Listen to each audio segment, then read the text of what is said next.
Hey guys, David Mercado here, KK4MND from Clearwater, Florida. Just showing you my eco-worthy photocell combiner.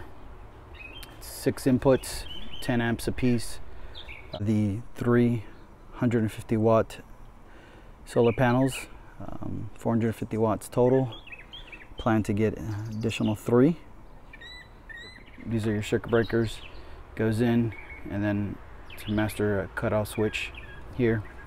Circuit breaker, your inputs, outputs, my panels. Okay, from the combiner switch, the positive negative come to the Rogue MPT 3024 photo charge controller, MPPT, and it optimizes your inputs 13.3 volts at 5.4 amps, and it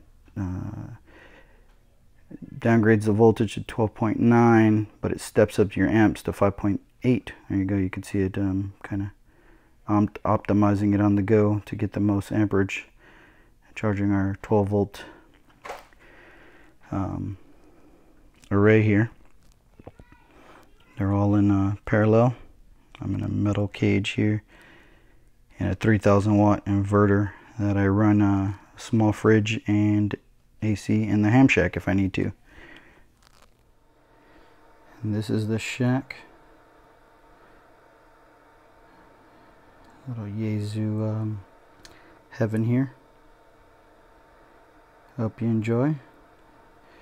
Catch you in the bands. KK4MND. This is David from Clearwater, Florida, 73.